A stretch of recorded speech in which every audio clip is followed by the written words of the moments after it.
Welcome to Nasdaq Trade Talks. I'm Jill Malandrino, global markets reporter at Nasdaq. Joining us from the market site in Times Square, New York City, we have April Arnzen. She's the Chief People Officer at Nasdaq-listed Micron. We also have Harvey, Global Head of Sustainability at Nasdaq, and we're going to focus on ESG trends for 2022. April, Evan, it's great to have you both with us. Welcome to Market Site. And Evan, I'd like to kick it off with you and how companies can strike a balance between improving diverse representation and maximizing human capital, which is a discussion that we've really had over the past couple of years. Yeah, I'm happy to tackle that because I think that there's not necessarily a trade-off between the two. You don't necessarily have to make an investment in ESG or an investment in DAI in order to qualify as being a fiscally responsible company. You can do both things and you should do both things. So the investments that you make in DEI training, the investments you make in retaining talent, and the investments that you make in creating a diverse board and a diverse culture pay off in the bottom line of the business, and they certainly pay off with investors. Investors in particular are looking at this issue as an indicator of management excellence. So the investments that you make in this space bear fruit. Right. Yeah, I would absolutely echo Evan's comments. You know, and I'll give two examples. Our DEI strategy absolutely enhances our overall human capital strategy. So they're not at odds. We do not have to trade off. When we are focused on DEI, we create this brand out there that actually attracts more talent and retains our talent. So it enhances our ability to get candidates interested in the company, offer acceptance rates and retention rates. The other area I'll call out quickly is just pay equity. And that is very important to our DEI strategy, but people knowing that we are looking at making sure everyone is paid equitably for the work and the contribution that they make to the company builds trust, builds engagement. And that's really what all your human capital programs are trying to do. So they're absolutely linked and they enhance each other. Evan, what about the relationship with corporate efforts and social awareness and tackling social efforts and creating more social awareness? How challenging is that for an ESG strategy? Well, it's challenging because it's sometimes controversial. I think we're in a different era in terms of social awareness. You have CEO activism, you have CEO positions on social engagement particulars. You have the Business Roundtable letter a few years ago that basically said that companies that sign on are going to take into account a broader range of stakeholders than just the investor. So that certainly involves the employees and other customers and clients. So different perspectives affect the operation of the business, and they're taken into account as you plan and strategize for that business over the long term. So it's problematic only in the sense that it's difficult to measure. So is there a net negative or a net positive when companies take these positions? As April just mentioned, we think that DEI, we think ESG attracts more business, attracts more talent than it would possibly lose. But it's a constant conversation in boardrooms and executive rooms around if we take this position, who are we alienating and who are we attracting? And how are we representing the values and the culture of the company, which is a real indicator of what the company really believes in its heart. Right. Yeah, I'll just add, you know, there's a Gartner study, 75% of employees expect companies to speak out on issues. So it is something talent today absolutely expects. But as Evan pointed out, it is sometimes challenging to figure out what you're going to speak out on and what you're not going to speak out on, because there are always differing opinions. You know, our perspective is we just have to align to our mission, our vision, and our values. And we will speak out on the things that align to our vision and our values and our mission, and our team members will hold us accountable to doing that. So always ensuring that we are enriching life for all is important to us. And so anytime there is a social issue that goes against that, we feel compelled to speak out. And I'll throw out one more stat. So the Fortune 500 CEO survey a few years ago said only 7% of CEOs believe that they should ignore social concerns and focus on profits. So we're in a different era now from where we were 10, 20 years ago. And it's really interesting because I read a consultancy survey last week that we're asking investors and consumers, who do you trust more?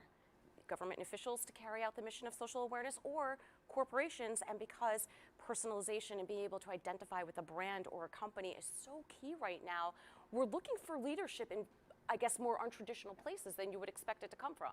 Yeah, and that trust is a fragile commodity too, because as April mentioned, companies that take stands that are emblematic of their culture, that represent the values that they've had out there in the marketplace, it's received in a different way than companies that are sort of going far afield from what they traditionally opine on or how they operate their business. So I think that companies, clients, and employees can look at the way companies talk about social issues and feel if it's authentic and organic and if it's sort of a bolt-on. Right. In April, is diversity really definable? How do you quantify it? Yeah. Well, in our company, we're a tech company, and most of our executive team has engineer's degrees, so we measure everything at Micron. And actually, when you get down to it, DEI is very measurable. Certainly, just beyond representation, which has traditionally been measurable, pay equity very measurable, but we have measures for our inclusion as well, and so it is very measurable. The challenge for us, when you put measures to everything, every leader certainly wants to make progress. Leaders are bought in, they want to make progress, they want their own data. They want their own measures. And with DEI, you do have to be careful, certainly to preserve and maintain confidentiality. Sometimes you cannot give the data at such a granular level that would expose that. And so the balance for us is figuring out how far to take those measures down into the organization versus keeping them top level. But we can absolutely measure, and we do measure all of our DEI efforts. Right, and Evan, you and I have spoken about this before, but being able to standardize ESG data, DEI data, and how do you effectively quantify it to extract, is it really driving the bottom line? Are we making social change?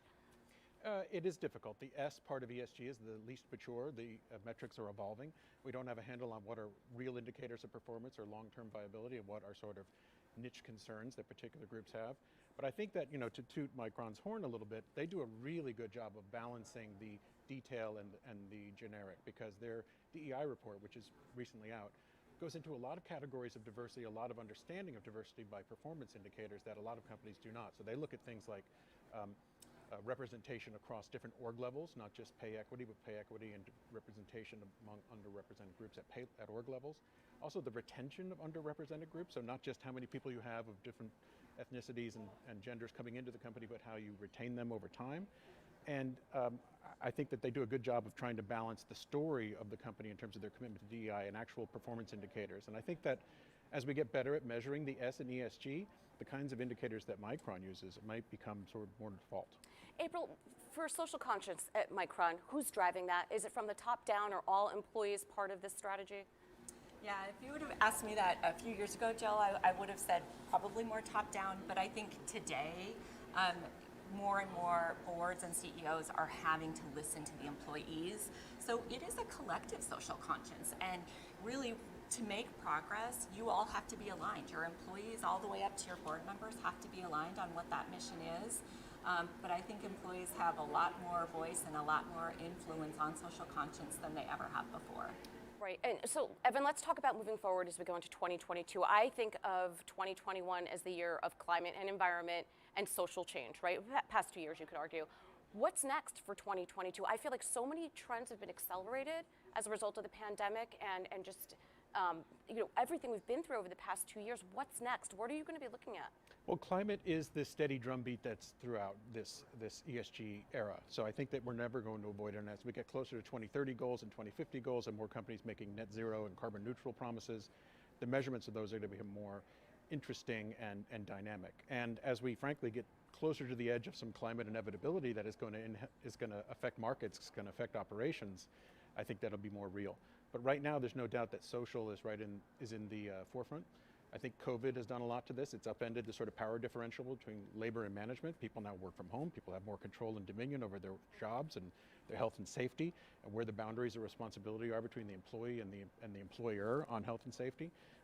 So I think that social has a lot of the heat in the room right now, but I still think climate is going to be this steady drumbeat that underlies all of this. And I think that at some point, maybe this year, when we get guidance from the SEC on U.S. disclosure on climate, it's only going to ramp up. Right. Right, and but is it really achievable? It's one thing to say we have these goals for 2030 and have a great branding and marketing campaign around it, but is it achievable realistically? Go ahead. I think it is. Again, if you embed it in your business strategy and you set goals that make sense for your company, and you measure and you're transparent about your data, you will make progress. And I think that is the only way to make progress, is to be transparent, to put measures in place and hold yourself accountable. So I think a holistic ESG strategy is critically important to companies, and talent is watching companies who are just saying things but there's no action and no progress. And talent wants to go where there is both a defined strategy, measures, and progress and accountability. And that's a great point that you make, because this isn't transitory, right? That word again, transitory. Once you start reporting and you're putting your metrics out there, you can't backpedal on that. Yeah, and I think your point is especially true for younger talent. So we're shifting generations in the workplace as more of these people come to have jobs of position and responsibility.